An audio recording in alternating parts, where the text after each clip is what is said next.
যিনি আমাদেরকে এই দিনের বেলায় হাজারো কাজ ছিল সব বাদ দিয়ে কোরআনে কারীম বোঝার জন্য সময় বের করে দিলেন, আলহামদুলিল্লাহ।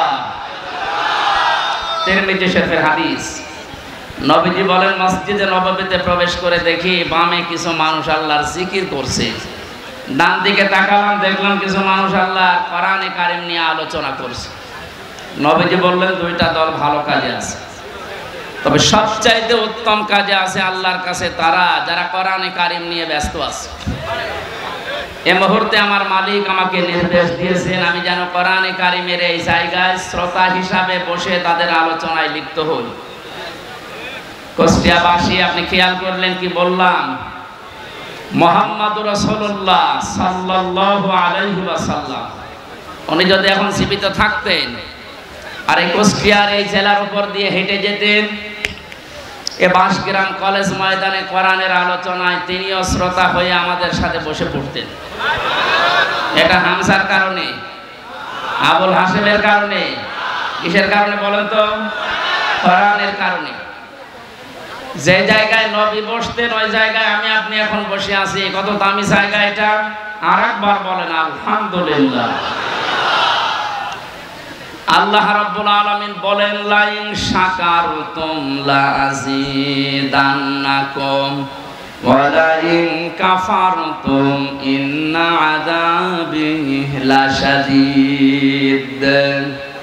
আমি গতানুগতিক কথা বলি কম, যেটা বলছি বাস্তবের সাথে মিলাবেন। সূরা ইব্রাহিমের ৭ নম্বর আয়াতের শেষের দিকে আছে, ১৩ নম্বর পারা ১৫ নম্বর পৃষ্ঠা ৭-৫ নম্বর লাইনে আছে। আল্লাহ পাক বলেন, নবী শুকরিয়া যদি আদায় করেন আমি নিয়ামতকে জীবনে বাড়িয়ে দেব, শুধু বাড়িয়ে দেব। এতটুকু কথা আল্লাহ বলে শেষ করে দিতে পারতেন। লামে তাকিদ নুনে সাকিলা, সুপারলেটিভ ডিগ্রি দিয়েছেন আল্লাহ। আল্লাহ এত বড় গ্যারান্টি সূচক শব্দ দিলেন যে অবশ্যই আমি আল্লাহ বাড়িয়ে দেব যদি নিয়ামতের শুকরিয়া আদায় করো।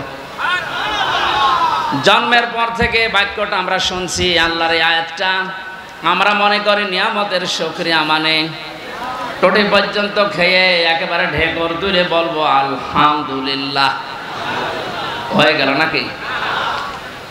এটা তো শুকরিয়া আদায়ের একটা বাক্য মাত্র। কোন মানুষ যদি শুকরিয়া আদায় করতে চায় নিয়ামতের, এই আয়াতের তাফসীরে মুফাসসির লিখেছেন ৩টা শর্ত তাকে মানা লাগবে। ১ নম্বরে তার মুখে স্বীকার করা লাগবে যে হ্যাঁ এটা নিয়ামত। আগস্টের ৫ তারিখের আগে আমরা যেখানে ছিলাম আর আজকে যেখানে আছি এটা পুরাটাই আলাদা। কথা বলে না, যে কত বড় নিয়ামত। কিছুদিন আগে বাংলাদেশ জামায়াতে ইসলামী কুষ্টিয়া জেলা শাখার উদ্যোগে ৫৫০ আলেমকে এক জায়গায় ডাক দিয়েছিল। সব ধর্মের আলেম সেখানে ছিল। ৫৫০ আলেম ৩.৫ ঘন্টা ৪ ঘন্টা আমরা আলোচনা করেছি। কোনো বাধা নেই, কোনো চিন্তা নেই, মনের ভেতরে কোনো আতঙ্ক আমরা হইনি। অথচ আগস্টের ৫ তারিখের আগে ৫৫০ না ৫.৫ জন এক জায়গায় হলে 10টা মামলা হয়ে যেত, বিশেষ করে আলেমরা। কথা বলে না কেন? কোন জায়গা থেকে আমরা কোন জায়গায় আসলাম টের পাচ্ছেন?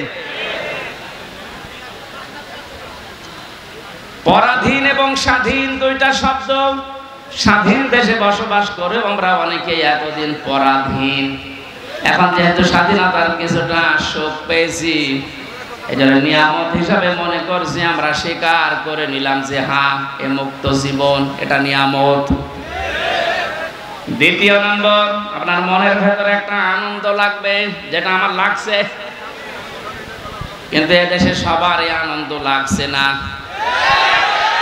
১০০ জনের ৮০ জন মানুষ আমরা এখন আনন্দিত, খালি ২০ জন মানুষ বসে আপা ঘাবড়াবেন না।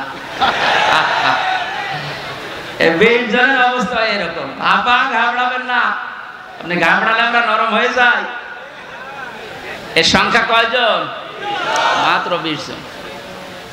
আমরা ৮০ জন কিন্তু এখন খুশি, আনন্দে আছি। মনের ভেতরে একটা অজানা সুখ আমাদের ভেতরে দৌড় দিচ্ছে। এই আয়াতের তাফসিরে মুফাসসির আরেকটা তথ্য দিয়েছে, মানুষ যখন খুশি হয় তখন তার বাম স্তনের 2 আঙ্গুল নিচে একটা গোস্তের টুকরা আছে, যেটা আমরা কলব বলে জানি। ওটা তখন আনন্দে লাফাতে থাকে, শরীরের পশমগুলো খাড়া হয়ে যায়।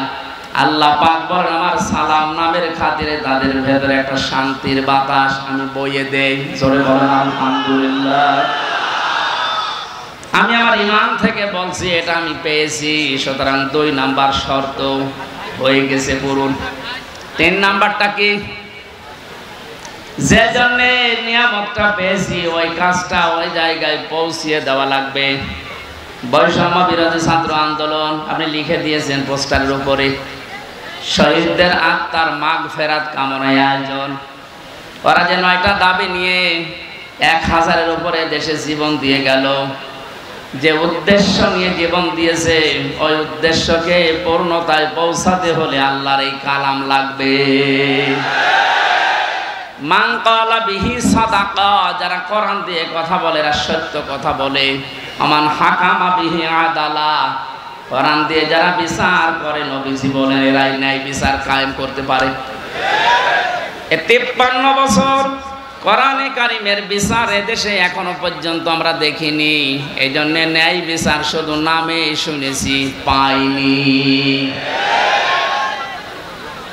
বিশেষ করে 16 বছরে কত মানুষ আমাদের সামনে এ বক্তব্য বহুবার দিয়েছে যে আমরা ন্যায় বিচার কায়েম করতে পেরেছি। এটা ডাহা মিথ্যা কথা। ন্যায় বিচার কায়েম করা সম্ভব তখন যখন কোরআনে কারিম এদেশের সংসদে চলবে। আর এটা তো সারাবে ধীরেন্দ্রনাথ দত্ত। এরকম মানুষ জীবনেও কোরআনে কারিমকে ওই জায়গায় নিতে চাইবে না, তার প্রমাণ সরঞ্জিত সেনগুপ্ত। এরকম সংসদেই বলেছিল কোরআনের আইন এটা বর্বর আইন। কোন আয়াতের প্রেক্ষিতে? সূরা মায়দার 38 নম্বর আয়াত যখন সংসদে কে যেন বলেছিল, ওই সময় দেখলাম রিয়েক্ট করেছে, আস-সারিকু ওয়াস-সারিকাতু ফাকতাউ আইদিয়াহুমা জাযাম বিমা কাসাবা নাকালাম মিনাল্লাহ। ইলা আখির আয়াত। আল্লাহ পাক বলেন, চর পুরুষ হোক আর নারী হোক, সাক্ষ্য প্রমাণে যদি ধরা পড়ে তাহলে তার হাত কেটে দাও। এটা দুনিয়ার শাস্তি। এই লোকটা এই আয়াতকে বড় বড় আইন বলেছিল, কারণ হচ্ছে তার যে কালো বিড়াল পাওয়ার পরও বলেছিল না হবে না। প্রমাণ করার জন্যে তদন্ত কমিটি গঠন করে, প্রমাণ হয়েছে হাতে নাতে ধরা পড়ার পরও আবার কিসের দুর্নীতি দমন কমিশনের হাতে দেওয়া লাগবে, কিসের তদন্ত কমিটি গঠন করা লাগবে। ও জেনেছিল যে না, এ আইন যদি বাংলার সংসদে একবার কায়েম হয়ে যায় আমি গুপ্তর হাত থাকবে না। এজন্য গুপ্ত মার্কা যারা, তারা কোনোদিন চাইনি এদেশে কোরআনের এই আইনটা সংসদে যায়। এটাকে বর্বর আইন বলে তারা, যাদের হাত থাকার কথা না। কথা বলেন না কেন? এই জন্য যতদিন পর্যন্ত কোরআনে কারিমের এই নিয়ম নীতিগুলো সংসদে নিয়ে যেতে না পারবেন ততদিন শুধু ন্যায় বিচার মুখে শুনবেন, বাস্তবে পাবেন না। আমরা চাই কোরআনের আইনগুলো 56,000 বর্গ মাইলের দেশে 100% চালু হোক, আর ন্যায় বিচার কারে বলে আল্লাহ যেটা গ্যারান্টি দিয়েছে ওটা যেন আমরা দেখতে পাই। কথা বলেন ঠিক কিনা? কুষ্টিয়াবাসী নরম ভাষায় একটা কথা বলছি, 53 বছর তো আমরা অনেকে অনেক কিছু দেখলাম। রাজনীতি মনে না করে বাস্তবতার সাথে একটু মিলান তো। বাবা চালিয়েছিল দেশটা অনেক দিন, আমরা দেখেছি দুর্ভিক্ষ পর্যন্ত এসেছিল। আমি দেখি নাই, মুরব্বীরা দেখেছি। স্বামী চালিয়েছিল অনেকের, চালায়নি? এক কথা বলেন না কেন? চাচাও চালিয়েছে 9 বছর, যেভাবেই হোক। ভাবি চালিয়েছিল, আরে 15 বছর তো বউ চালিয়েছে। সবারটাই দেখা শেষ। কাঙ্ক্ষিত মানের শান্তি কারে বলে? দেখা তো দূরের কথা, শুনতেও পেলাম না। এখন শুধু দেখতে বাকি আছে আল্লাহর এই কোরআন দিয়ে দেশ চললে কেমন দেখা যায়। শুধু ঠিক আর চিল্লানো না, এইটা দিয়ে বাংলাদেশ চলবে, এটা কারা চান দেখি?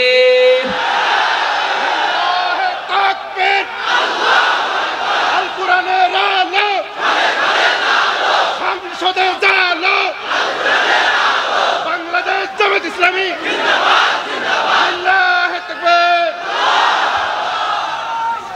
আলহামদুলিল্লাহ। এই কথা যারা এই সামিয়ানার নিচে বললেন, কথা ঠিক থাকবে তো নাকি বিড়ি পেলে আবার উল্টিয়ে যাবেন? মানিত্তাবাল হুদা বিগাইরিল কোরআন আদাল্লাহুল্লাহ, তিরমিজি শরীফের হাদিস। নবীজি বলেছেন, কোরআন যদি কাউকে পরিবর্তন করতে না পারে, আর কোরআন বাদ দিয়ে পৃথিবীর কোন জায়গায় যদি কেউ ভালো হওয়ার নিয়ত নিয়েও যায়, আল্লাহ নিজে তাকে দায়িত্ব নিয়ে গোমরা বানিয়ে দেয়। এই জেলাকে বহু ভালোবাসি, আমার মাতৃভূমি এই জেলা কুষ্টিয়া। খুব ভালো করে শোনেন কুষ্টিয়ার মানুষেরা, কোরআন যেখানে নেই ওখানে গেলে আপনাকে খারাপ বানাবে। হামজা বলেন, আদাল্লাহুল্লাহ, আদাল্লাহ ইউদিল্লু বাবে ইফাল থেকে এসেছে। যদি নবী দল্লা ইয়াদিল্লু দিতেন তাহলে বাংলা অর্থ দাঁড়াতো যে আপনি নিজেই নিজেকে খারাপ বানিয়ে ফেলেছেন। বাবে ইফাল থেকে আসার কারণে শব্দের অর্থ দাঁড়িয়েছে আপনার হয়তো নিয়ত ভালো ছিল, কিন্তু এমন এমন জায়গায় গেছেন যেখানে কোরআন ছিল না। নিয়ত ভালো থাকার পরও কোরআন না থাকার কারণে আল্লাহ নিজে দায়িত্ব নিয়ে আপনাকে আরো খারাপ বানিয়ে দেবে। এর বাস্তব প্রমাণ কুষ্টিয়ার লালনের বাজার। হাজারো মানুষ বিভিন্ন জেলা থেকে আসে, এ জেলা থেকেও যায়, কি খারাপ নিয়তে যায় না। আপনি পড়ে গেলাম লালমনিরহাট, নীলফামারী যারা আছে, বউ ছেলে মেয়ে বেটার বউ সব নিয়ে, কারো নিয়ত খারাপ না। জায়গা পাচ্ছে না, গরিব মানুষ বাঁশের মাথায় উঠে আসতেছে, কেন? আল্লাহর ওলি এখানে শুয়ে আছে। অথচ বাস্তবতা কি? এখানে কোরআনের নিয়ম নীতি চলে, যত শিরিক সব চলছে। এমনকি আমার যতটুকু বাস্তব দেখা, সারা দেশে কুড়িয়ে আপনি সেই কয়মন গাঁজা না পাবেন, এ মাজারে তার থেকে বেশি গাঁজা পাওয়া যায়। পুলিশ পাহারা দিয়ে আরো গাঁজা খাওয়ায়, খান। এই হচ্ছে আল্লাহর ওলির অবস্থা। এখানে কোরআনের কোনো নিয়ম নীতি নেই। সুতরাং আমরা দেখতে পাচ্ছি কি, মানুষ ভালো হওয়ার নিয়তে আসার পরও আগে বিড়ি খাইতো না, এখন বিড়ি খায়। আগে গাঁজা খেত না, এখন গাঁজা খায়। ওকে ভালো হয়েছে না খারাপ হয়েছে? ওকে খারাপ বানিয়েছে হামজা কে বলেন? এ কথাটাই হাদিসটা 100 ভাগ মানেন তো? হেদায়েত দেওয়ার একচ্ছত্র মালিকানা যেহেতু আল্লাহ, আর উনি জানিয়েছেন আদাল্লাহুল্লাহ, আমি নিজে তোকে খারাপ বানাবো। কুষ্টিয়াবাসী আমরা কোরআনের এই চোখ, হাদিসের চোখ লাগিয়ে দিয়ে যারা দেখতে পাচ্ছি, আজকে আপনাকে সতর্ক করার জন্য এসেছি। খুব ভালোভাবে খেয়াল করেন, কোরআন যেখানে নেই ওখানে গেলে আপনি নিজে খারাপ হবেন না, আপনাকে খারাপ বানানো হবে। আর এর কর্তা হবেন কে বলেন?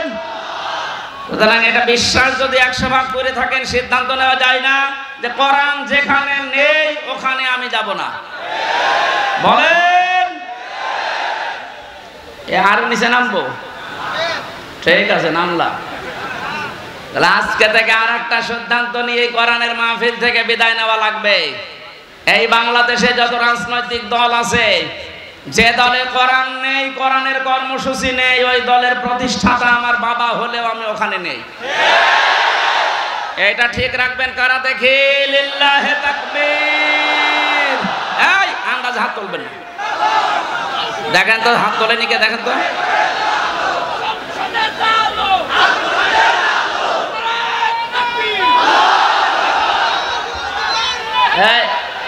ঠিক আছে, যাক, ওয়াজ তো হয়ে গেছে, এবার মোনাজাত করে দিই। আর কি ওয়াজ করবো? এর উপরে আর কোনো ওয়াজ আছে? এইটা যদি আমার মনে হয়, কালকে আমি চুয়াডাঙ্গায় ছিলাম শহরের পাশে, ওখানে মনে হয় NSI রিপোর্ট দিয়েছে যে 5 লাখ মানুষ ছিল। এত মানুষ হয়েছে আমার জীবনে আমি অত মানুষ দেখি না এক জায়গায়।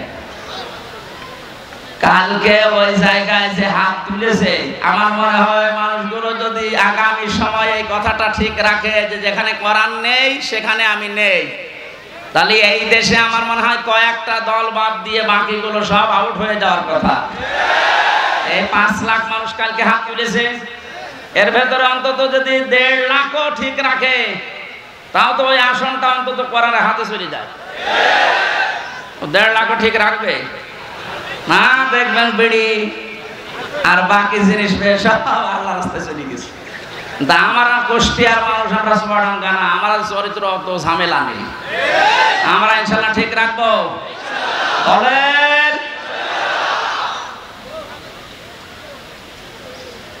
যত জেলায় গেছে হাদিসটার ব্যাখ্যা যত জায়গায় করেছি, আমার মনে হয় মানুষগুলো যদি যারা হাত তোলে শুধু এরাও যদি ঠিক রাখতো, তো বাংলাদেশে সেই আমার সেই 11 সালের পর থেকে যা শুরু হয়েছে আমার আলোচনা, ওই সময় দেশে ইসলাম কায়েম হয়ে যাওয়া। কোরআন নেই, আমি সেখানে নেই, তাহলে কোন দল টিকবে? আগে দেখবেন যে কোরআনের কর্মসূচি যে এই দলের ভেতরে আছে কিনা। অনেক দলের ভেতরে আমরা কোরআন দেখতে পাই, কিন্তু কোরআনের আয়াত পড়ে চলে যায় বাইপাস কাটিয়ে অন্যদিকে। বিভিন্ন দরবার কেন্দ্রিক যে আলোচনাগুলো আমরা দেখি, আয়াত পড়ে ঠিক, কানে হাত দিয়ে সুর করে তেলাওয়াত করছে কুল হুয়াল্লাহু আহাদ। তাফসীর মাহফিলে, ওয়াজ মাহফিলে ইসালে সাহাবে আয়াতটা পড়ে, কারণ জানে যে আয়াত পড়লে তিনবার পড়লে এই সূরাটা 1 খতম কোরআন শরীফ পড়ার সওয়াব হয়, এই নিয়তেই পড়ে। পড়ার পরে বাস্তবতা দেখি, হে নবী আপনি বলেন আল্লাহ এক। এবার আস্তে করে কাটছাট করে চলে যাচ্ছে উনি কুষ্টিয়ার বাইপাস দিয়ে। এবার বলে নবী কোন নবী? নিজেই বলে নবী ফাতেমার বাবা। এ ফাতেমাকে হোসাইনের মা। হোসাইন মানে আমার সাথে যে হুজুরটা থাকে ওইটা, হযরত হাসান হোসাইনের মা। এ হোসাইনের মা উনি কি করেছিলেন? হোসাইন শাহাদত বরণ করেছিলেন কারবালায়। এবার আপনাদেরকে আমি কারবালার ঘটনা শোনাবো মাত্র 2 ঘন্টা। আয়াত পড়েছিল কি? কুল হুয়াল্লাহু আহাদ, আর তাফসীর হচ্ছে কারবালার। তাও তো কারবালার যে 27টা শিক্ষা আছে ওইগুলো যদি সামনে নিয়ে আসে তাও তো মানায়। এমন এমন কথা হুসাইনের নামে চালিয়ে দেয়, হাসানের নামে, যেগুলো কোরআন হাদিসের বাস্তবতা ইতিহাসে কিচ্ছু নেই, ও ভণ্ডরা সব বানায়। আর আমরা গ্রাম্য মানুষ বিভিন্ন জায়গায় বসে বসে শুনি আর বলে যে হ্যাঁ ওয়াজ হচ্ছে, এই তো ওয়াজ হচ্ছে। এটা কোরআনে কারীম কথা বলে ঠিক, কিন্তু কোরআন থেকে যে কথা আল্লাহ জানাতে চেয়েছেন কুল হুয়াল্লাহু আহাদ দিয়ে তার ওয়াহাদানিয়তের কথা, তার একাত্মবাদের কথা, এই কথাগুলোর যদি আহাদুন শব্দের ইলাকা আমরা জনগণকে সঠিকভাবে শোনাতে পারতাম, এদেশের মানুষ আমার মনে হয় অনেকে পরিবর্তনের চেষ্টা করত। কালকে 2 জন যারা মুসলমান হয়েছে চুয়াডাঙ্গায়, অশিক্ষিত মানুষ না, 2 জনেই শিক্ষিত। ওখানে আমার শব্দের ব্যাখ্যা ছিল ইলাহ শব্দের সাইয়্যিদ আবুল আলা মওদুদী রাহমাতুল্লাহ আলাইহির, ওনার একটা লিখিত বইয়ের উপরে কালকে আলোচনা ছিল আমার। উনি ইলাহ শব্দের ব্যাখ্যা যেভাবে করেছিলেন, ওই শব্দের অর্থগুলো বাস্তবের সাথে যখন মিলিয়েছি, বলে একটা হিন্দু, তা কট্টর হিন্দু, খুব যত্ন সহকারে পূজা করে। আমাদের মুসলিমদের ভেতরে প্র্যাকটিসিং মুসলিম যেমন খুব বেশি অ্যাক্টিভ ভাবে যারা ইসলাম মানে, এইরকম লোক একটা। কথা শেষ করার পরে আমি জিজ্ঞাসা করেছিলাম যে কি আপনি মুসলমান হয়ে গেলেন কেন? আপনি যেভাবে বুঝিয়েছেন আমি এতদিন পর্যন্ত ভাবি নাই, কারণ আমরা এইভাবে পড়াশোনা করার সুযোগ পাই নাই।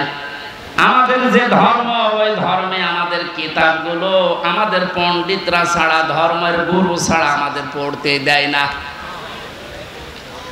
ইলা শব্দের যে অসারতার ব্যাখ্যা দিয়েছিলেন যে পৃথিবীর বহু ইলা আছে, আন্দাজে ইলা দাবি করে থাকে, ওদের কোনো কর্মক্ষমতা বাস্তবতা কিচ্ছু নেই।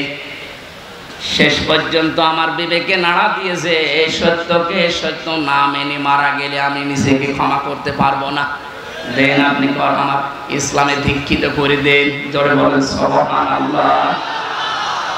এজন্য আমরা কোরআনে কারীম যেখানে নেই, আজকে থেকে আপনি সিদ্ধান্ত যখন নিয়েই ফেলেছেন যে অন্য কোনো জায়গায় আর যাবেন না, আজকের এই মাহফিল আমার মনে হয় যদি ঠিক রাখতে পারেন হাতটা, এই আলোচনা, এই আয়োজন সাকসেস। জোরে বলেন সুবহানাল্লাহ। দরুদ আর সালাম পাঠ করে আজকের তেলাওয়াত কিন্তু আয়াত, যদিও এটা একটা সম্ভাবনা বাস্তবতা নিয়ে সামনে আল্লাহ আয়াতটা নাযিল করেছিলেন। সূরা কাসাসের 85, 84, 83, 84 এই আয়াতগুলো। এখানে আল্লাহ রাব্বুল আলামিন কিছু মানুষকে পরকালের যে ঘর আছে, যে বিশাল জীবন আমাদের সামনে পড়ে আছে আমাদের চোখ বন্ধ হওয়ার পর, এখানে মানুষের জন্য আল্লাহ যে ঘর তৈরি করবেন, কাদেরকে কাদেরকে এই ঘরগুলো আল্লাহ দেবেন তার বর্ণনা আল্লাহ দিয়েছেন এই আয়াতে। আমরা যেহেতু শুধু দুনিয়াদার না, আমাদের সামনে আরেকটা জগৎ আছে, এটা আমাদের বিশ্বাসে আছে না নেই?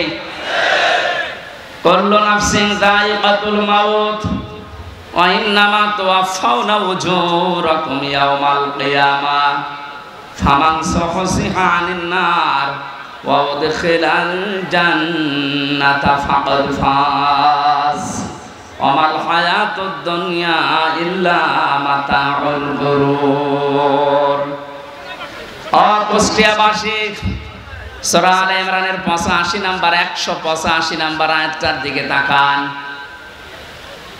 আল্লাহ পাক বলেন, পৃথিবীর যা সৃষ্টি করেছি, জীবন যারে দিয়েছি তারে মরণ দেব।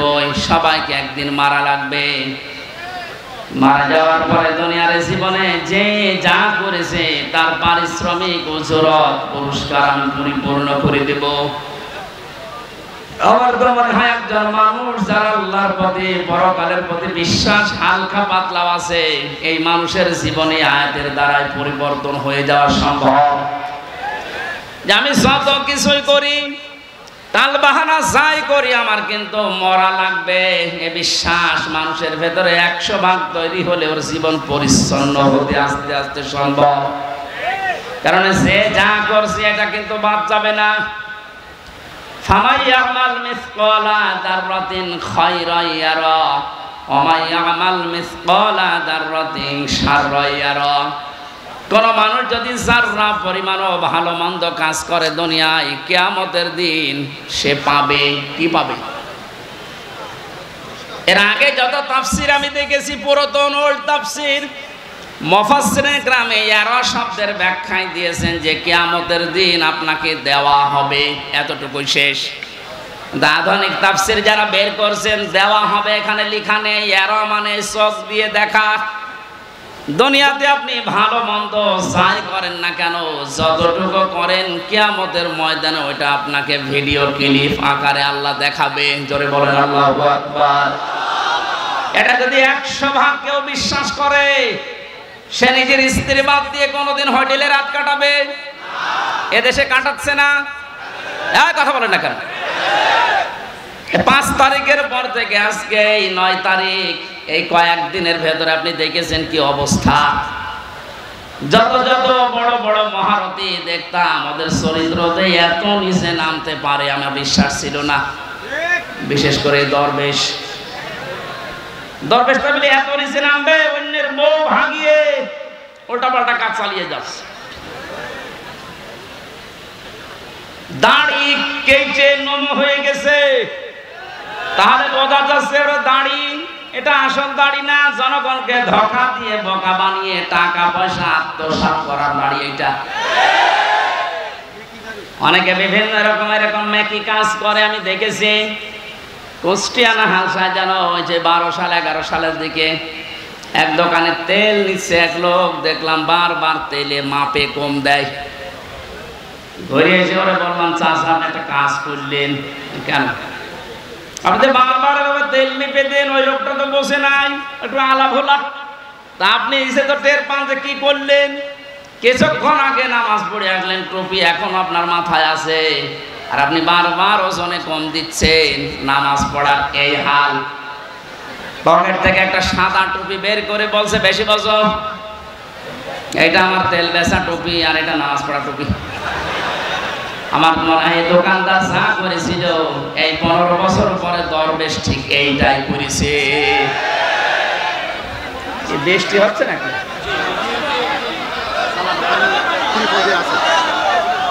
এখানে তিনি বল দেওয়া থাকলে হবে, বাকিগুলো বেচবে।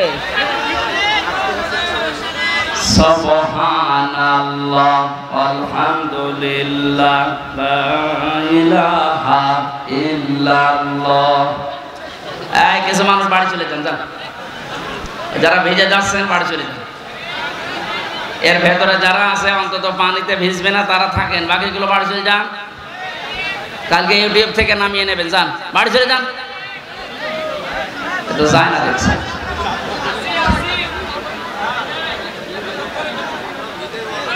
এজন্য এই আয়াতটা আমাদের প্র্যাকটিক্যাল লাইফে সেট করা দরকার। এখন থেকে এমন এমন কাজে আঞ্জাম দেওয়া দরকার, চোখ বন্ধ হওয়ার পরে যেন ওটা দেখে আমার জীবনে আনন্দ লাগে। কথা বলে ঠিক কিনা? ফামান যুহজিহা আনিন নার ওয়া উদখিলাল জান্নাতা ফাকাদ ফাজ। আল্লাহ তাআলা বলেন ওই মানুষটার জীবন তো সফল যাকে আল্লাহ জাহান্নামের কাজগুলো থেকে আস্তে আস্তে মাইনাস করে জান্নাতের কাজের দিকে এগিয়ে দেয়। তাহলে আসল সফলতা আয়াত যেটা বলছে, আপনি যখন জাহান্নামের কাজগুলো, অন্যায় কাজগুলো আস্তে আস্তে ছেড়ে দিতে পারবেন, জান্নাতে যাওয়ার জন্য যে কাজগুলো দরকার ওই কাজের দিকে আস্তে আস্তে এগিয়ে যেতে পারবেন, আপনি বিশ্বাস করতে পারেন ওই সময় যে আল্লাহ আপনার জীবন সফল করার জন্য নিয়ে যাচ্ছে। আমার হায়াতুদ দুনিয়া ইল্লা মাতাউল গুরুর। পৃথিবীর জমিনটাকে আল্লাহ ধোঁকার সাথে তুলনা দিয়েছেন। এ পৃথিবীর যত মহামহব্বত, যত ভালোবাসা আদরের জিনিস হোক, আল্লাহর ভাষায় সবগুলো ধোঁকা। এজন্য যারা ধোঁকা দিতে পারে বা দিচ্ছে, এদের থেকে আমাদেরকে সতর্ক থাকা লাগবে। আল্লাহ আমাকে সহ প্রত্যেককে আজটাকে বাস্তবে সেট করার তৌফিক দিন, বলেন আমিন। কিন্তু বিশাল জগৎ একটা সামনে, ওই জগৎ সম্পর্কে আল্লাহ একটু তুলনা দিয়েছেন। তিলকাদ দারুল আখিরাতু নাজআলুহা লিল্লাযীনা লা ইউরিদুনা উলুওয়ান ফিল আরদি ওয়ালা ফাসাদা। আখিরাতের যে বিশাল জীবন তাদের সামনে পড়ে আছে, আমি আল্লাহ ওই জীবনে ঘর তৈরি করি তাদের জন্য। নাজআলুহা লিল্লাযীনা লা ইউরিদুনা উলুওয়া, দুনিয়া যারা উলু প্রকাশ করে না। উলু মানে, উলু শব্দের শাব্দিক অর্থ হচ্ছে কি? হনুরে, হনুমান হয়ে গেছে। যেটা বাস্তবতায় 16 বছর আমরা দেখেছি, অনেকের পা মাটিতে পড়তো না, কি হনুরে, এক কথা বলে না। সুতরাং উলু যারা প্রকাশ করেছিলেন এতদিন তাদের জীবন শেষ, তার দুনিয়াও শেষ, আখিরাতও শেষ। দুনিয়া শেষ হয়ে যায়, তার বাস্তব প্রমাণ এই কয়দিনে দেখতে পাচ্ছেন না? কত নিচে নামালে আল্লাহ এত অপমান করে মানুষকে। সুতরাং আমরা যারা এখন আছি আজ থেকে শিক্ষা নেব, দুনিয়ার কোন জায়গায় যেন আমরা অহংকার প্রকাশ না করি। সে যে বিষয় হোক, সে বংশের অহংকার, পোশাকের অহংকার, এলেমের অহংকার, রাজনীতির অহংকার, পৃথিবীর জীবনে যত দিক আর বিভাগ আছে, কোন জায়গায় যেন আমি অহংকার প্রকাশ না করি। এটা মানা যাবে তো ইনশাআল্লাহ? যারা করেছিল তাদের সব আল্লাহ শেষ করে দিয়েছে। আখিরাতের ঘর তাদের জন্য নেই। সামনে যদি এরকম কেউ আসে, তারা যেন এটা থেকে শিক্ষা নেয়। জমিনে যারা অহংকার করে, উলু করে, মানুষগুলোকে আল্লাহ আখিরাতের ঘর থেকে বঞ্চিত করে দেয়। বলেন নাউজুবিল্লাহ।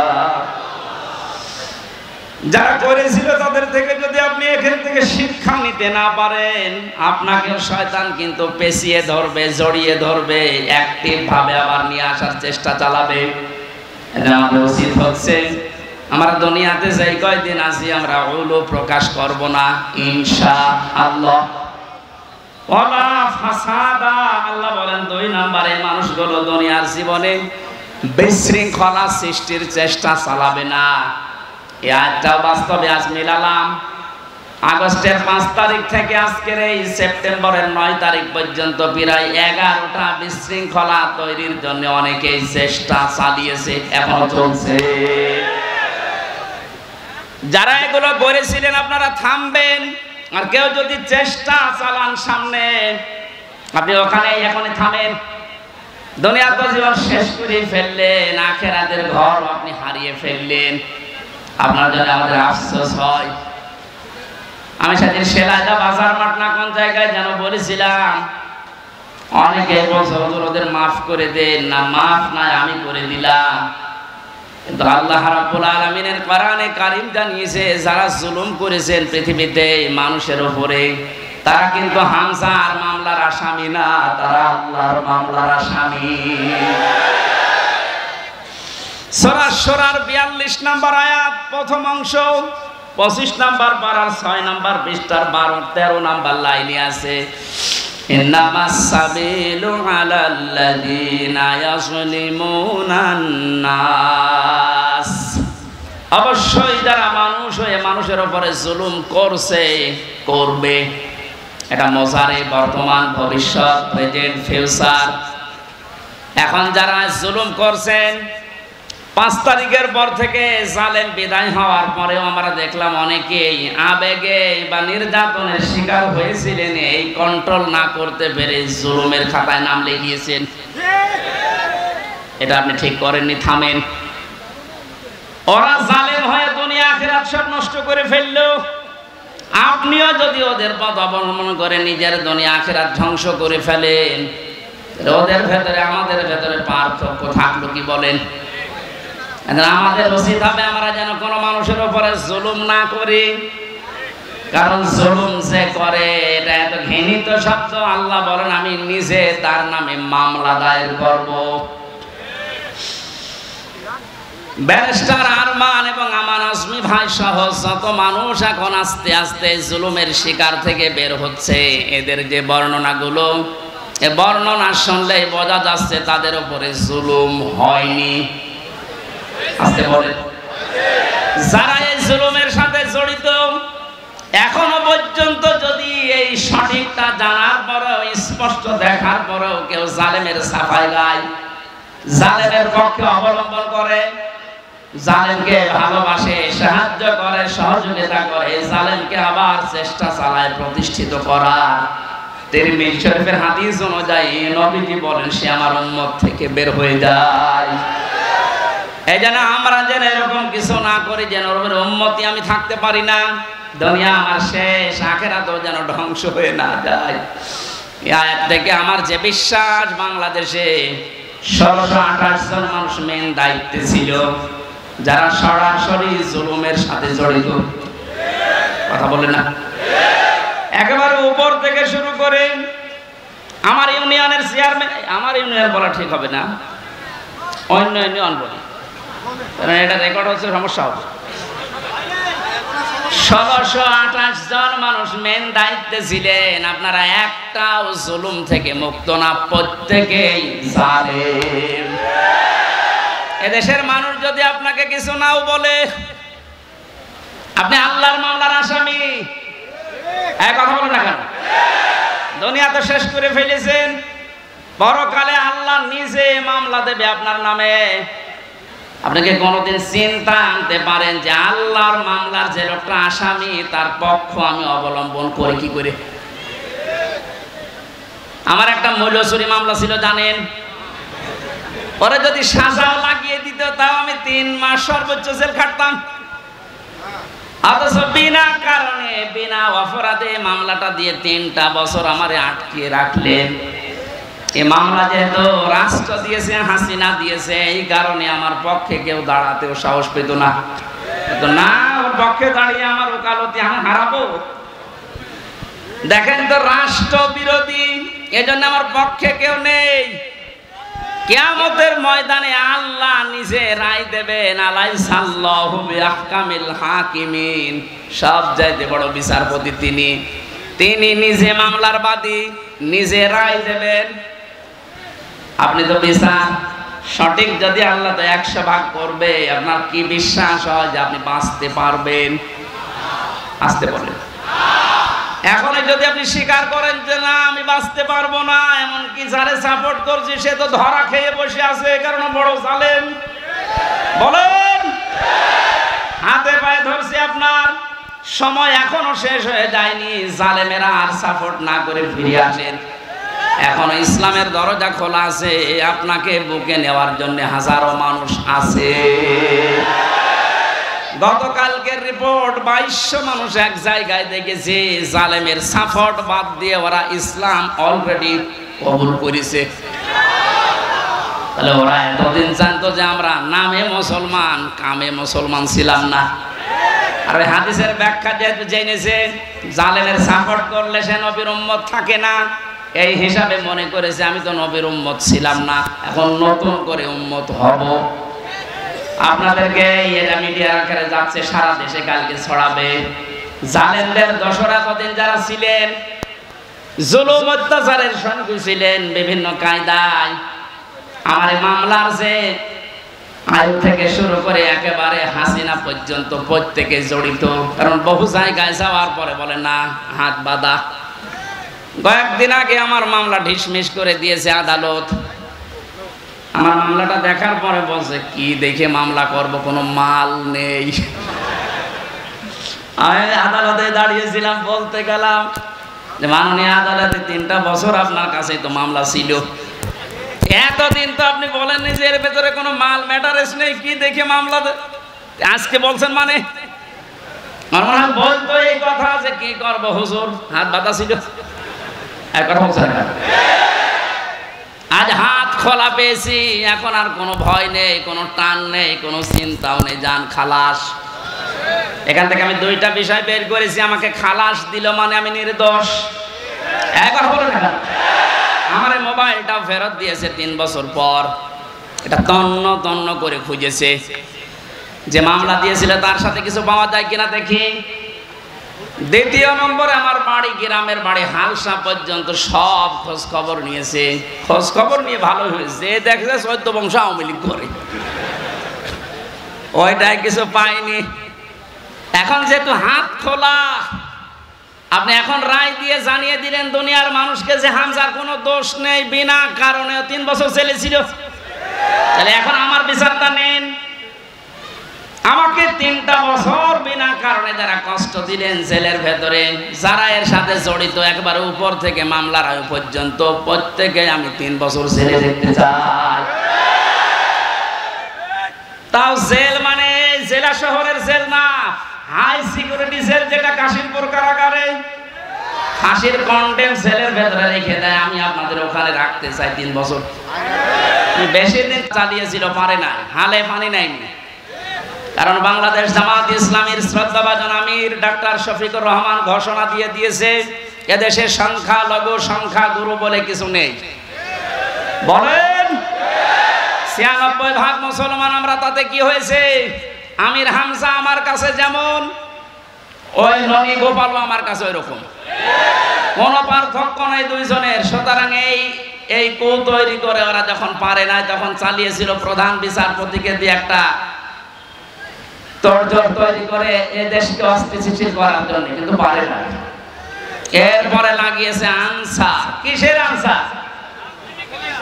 পুলিশ ছাড়া যদি 1 মাস 5 দিন চলতে পারে দেশ, আনসার ছাড়া চলবে একা। কোনো দরকার নেই, যারা দায়িত্বে আছেন বাহিনীকে বিলুপ্ত করে দিন। 42,000 লোক নিয়োগ হয়েছে এই বাহিনীতে কয় বছরে, তার 35,000 হচ্ছে গোপালগঞ্জে। আর এই 63 জেলার লোক, আমরা কি ঘাস কাটছি? কত বড় বৈষম্য চিন্তা করেন তো। যদি ভাগ ভাগ করে না হয় তাও তো এই জেলা থেকে 1000 পড়বে, 800-900 পড়বে, তাও পড়ে না। একজন এই জেলা থেকে হবে না, সব গোপালগঞ্জে। মনে হচ্ছে যত আল্লাহ বলি সব ওই জায়গায় জন্মেছে। এদেরকে যখন পারে নাই তখন ডাক্তারদেরকে লাগিয়েছে। ডাক্তাররাও বলছে না আমাদের দরকার নেই, আমাদের যা আছে ভালো আছে। এরপরে লাগিয়েছে, এখন সামনে শুনছি এই গার্মেন্টস কর্মীদের লাগাবে। আমার মনে হয় ওদের যা চরিত্র, এই 16 বছরে আমি দেখেছি, ওরা কিছুদিন পর গোয়ালন্দ ঘাটের এই মহিলাদের লাগাবে। সতর্ক আমরা আছি, ঘুমিয়ে নেই। আমিরা জামাত সেদিন কুষ্টিয়ায় এসে বলে না যে আমরা কিন্তু সতর্ক আছি, ঘুমিয়ে পড়ি না। যত বিশৃঙ্খলা, যত অরাজকতা তৈরি করবেন এদেশের জনগণ সব রুখে দেওয়ার জন্য প্রস্তুত আছে ইনশাআল্লাহ। যেন ষড়যন্ত্র থামান। দুনিয়া তো ধ্বংস করে ফেলেছেনি, তিলকা দারুল আখিরাত, আখিরাতের ঘরটা নষ্ট করেন না। ওয়ালা ফাসাদা দুনিয়া যারা বিশৃঙ্খলা তৈরি করার চেষ্টা করে, দেশটা তো ঠিক আস্তে আস্তে দাঁড়িয়ে যাচ্ছে, সময় দেন না কেন? আপনি নিজেকেও ধ্বংস করছেন, দেশটাও ধ্বংসের ভেতরে ফেলার জন্য আপনি বিশৃঙ্খলা তৈরি করার চেষ্টা চালাচ্ছেন। আল্লাহ আপনাকে যেন বাঁচান। না, হেদায়েত দেওয়ার মালিক আল্লাহ। আমরা দোয়া করতে পারি, দোয়া করছি, চেষ্টা চালাচ্ছি, আপনি যেন ফিরে আসেন। কারণ বহু জালেম অলরেডি ফিরে এসেছে, জালেমের দর্শকরা এখনো আস্তে আস্তে ফিরে আসার চিন্তা দেখছি নিচ্ছে।